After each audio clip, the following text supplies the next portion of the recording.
When a woman is unfaithful, she doesn't need a master's degree in espionage.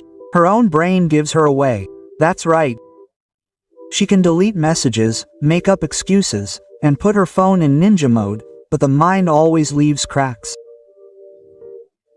And today I'm going to show you exactly what they are, because understanding this will not only open your eyes, it will also prevent you from becoming that guy who swears that everything is fine while the password to his soul is being changed.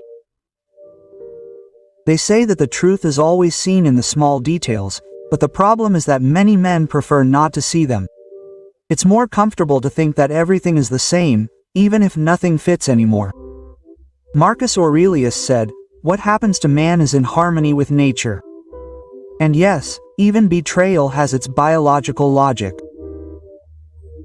When the human brain plays both sides, it goes to war with itself, and in that war, signals are always leaked. This video is not for you to become paranoid or to start checking every message. It is for you to wake up, to learn to read reality without drama or self-deception. Because infidelity doesn't start with a kiss, but with a disconnection that you've ignored out of habit. Before we begin, if this video has been of value to you, I invite you to subscribe and turn on notifications. Remember, the truth hurts once, but lies kill you in installments. Let's get started. First, the mindset that gives her away. Before we talk about the signs, you need to understand something fundamental. When a woman starts being unfaithful, her brain doesn't turn into a perfect lying machine, it becomes a battlefield. On the one hand, there's the image she has of herself, the faithful, loyal, committed woman. On the other hand, there's the excitement, the novelty, the adrenaline. And when these two forces collide, the mind does what it always does when it can't handle the guilt. It invents more creative excuses than a Netflix screenwriter. In psychology, we call this cognitive dissonance. Simply put, she's doing something that contradicts what she claims to believe. And when that happens, the brain starts producing a kind of internal noise that it needs to justify by any means necessary. That's why phrases like, "I'm not being unfaithful, I'm just confused. I just don't feel valued or my favorite anymore. I didn't look for anyone, it just happened." Quote, "Yeah, right." As if Cupid had come through the window with Wi-Fi. The point is that her mind is trying to maintain two realities at the same time. One, the official one, the relationship with you. Another, the secret one, the new emotional stimulus. And maintaining two versions of the truth requires a lot of energy. Her prefrontal cortex, the part of the brain that manages coherence, works at full capacity. The result? Microglitches begin. She forgets details, contradicts herself, changes her tone of voice, evades simple questions, not because she's a bad liar, but because the human brain is not designed to sustain two stories without leaving traces. This is where many men fail. They want proof, captures, confessions, but the clearest evidence is not always on the phone, it's in the behavior. Those little inconsistencies are the fingerprint of dissonance, and when you see them repeating themselves, you no longer need a detective. You need to accept what you see. And before you say all women are the same, let me clarify something. No, they are not. But the human brain is. And when it enters into conflict, it always shows cracks. The key is to observe them without drama, without anger, with that dangerous calm that comes from knowing the truth before hearing it, because the mind lies, but behavior always confesses. First sign, the phone never lies. It all starts with a seemingly innocent change. The phone, that little rectangle that she used to leave lying around the house, now seems like her most precious possession. Suddenly she takes it to the bathroom, the kitchen, the shower if necessary. If before it would ring and ask you to tell her who she was, now it seems to ring in nuclear code. And of course, you play dumb, even though deep down you know that something smells strange, and it's not exactly the new perfume she bought. The phone is the mirror of the modern mind. When someone changes their relationship with him, their relationship with the truth changes. She says she needs privacy, but what she really needs is control. Because when someone hides something, their priority is no longer communication, but prevention. They leave it face down, put a new password on it, activate phantom notifications, and you still believe it's for security. Sure, emotional security, but for someone else. And be careful, it's not always about the obvious. Don't expect to find an "I love you" message. Sometimes all it takes is a lull that doesn't include you, or an awkward silence when the phone rings and she says, "It's from work." By the way, work has midnight hours lately. Her brain is on alert. She knows that a slip-up could give her away, so she anticipates risks. This behavior is called anticipatory defense. Basically, her body acts before her mind thinks. That's why when a notification goes off, she reacts as if an emotional grenade has been thrown at her. A second of tension, a quick glance, a nervous smile, and then the classic, "Why are you looking at me like that?" The more she tries to hide, the more visible the change becomes. She doesn't need a lie detector. She becomes a walking one, and if you look closely, you'll see that she's no longer relaxed, but in operational mode, as if she were carrying a secret in her pocket. Because even if she says nothing is happening, the phone has already told you everything, you just didn't hear it vibrate. Second sign, the calendar starts to lie. When a woman changes her routine, you don't need to be Sherlock to write it down. Before, she had predictable schedules: work, home, and old friends. Now, magically, everything is filled with meetings that didn't exist before, commitments that come up at the last minute, and new friends that, strangely enough, you've never met. The calendar starts to stretch as if the days had 30 hours, and you're left trying to understand how her life suddenly became so interesting, just when you're no longer invited. The human mind needs space to sustain a double life. You can't lie without time, and you can't hide without logistics. So her brain unknowingly starts redesigning her routine to give herself room to maneuver.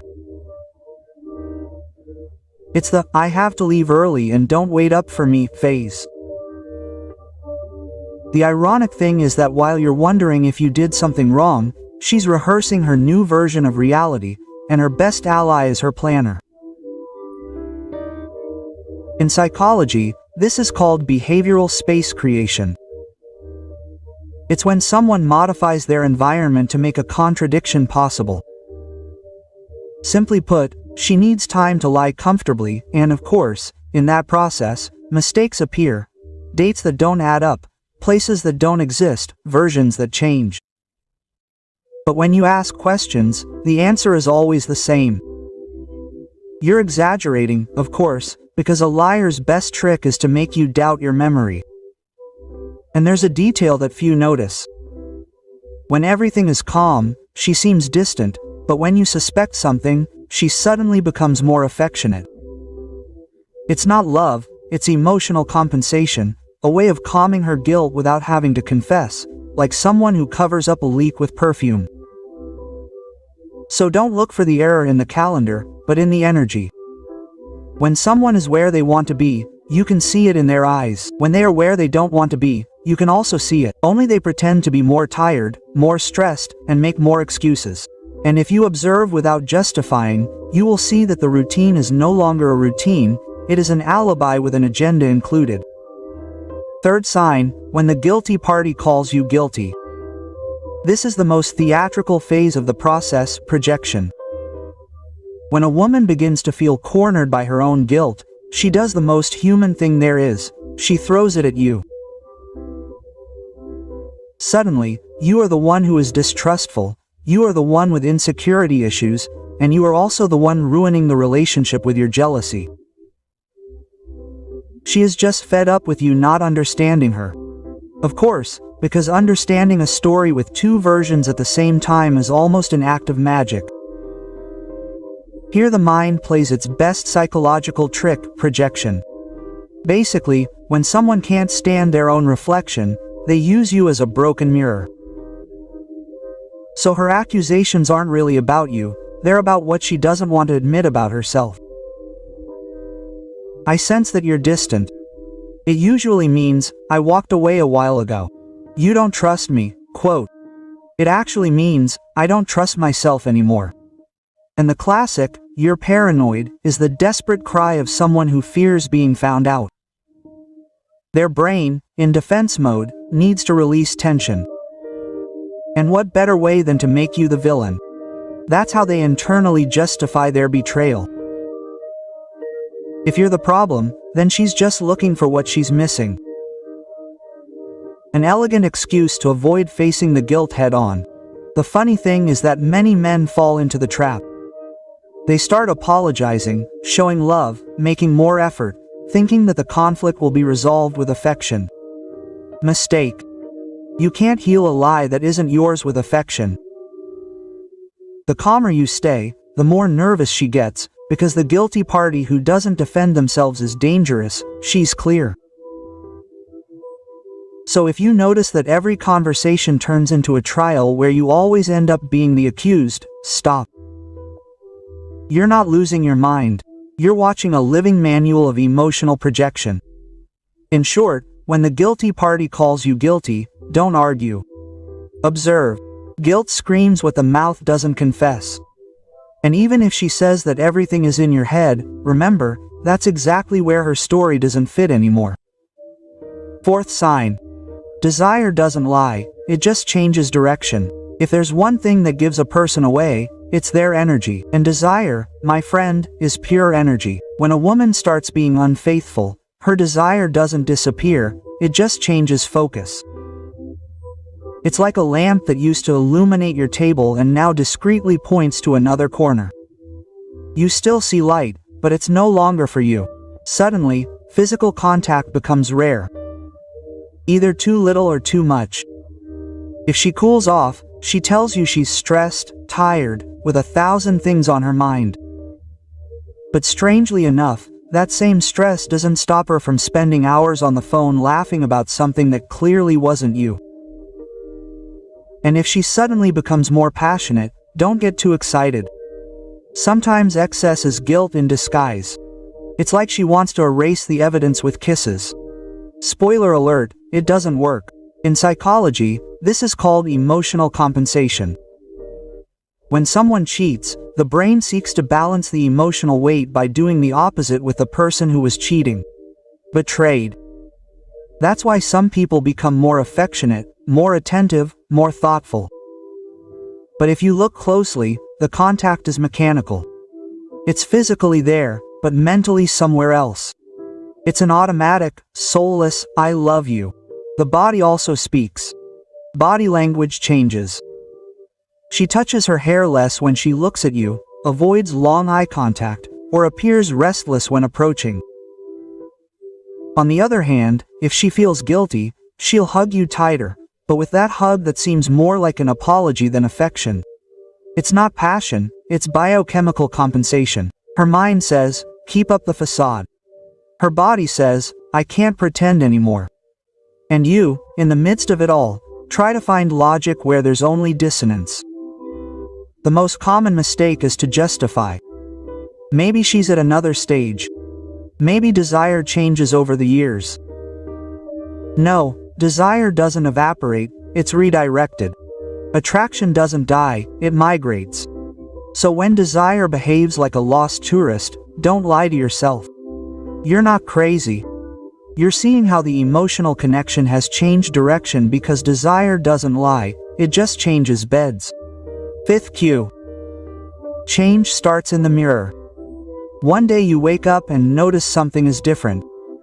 You don't know if it's the perfume, the hairstyle, or those clothes that look like they came out of a new catalog, but you know, something has changed. Before, she didn't care if her hair was messy or if she went to the supermarket in her pajamas. Now, suddenly, she looks ready for a fashion show just to go buy bread. The problem isn't the arrangement, it's the reason. The human body is a silent telltale. When someone is attracted to another person, the brain releases dopamine, serotonin, and a little bit of chaos. This mix causes what we call the conquest phase.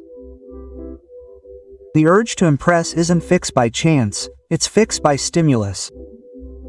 And you notice it, she didn't use the new perfume with you.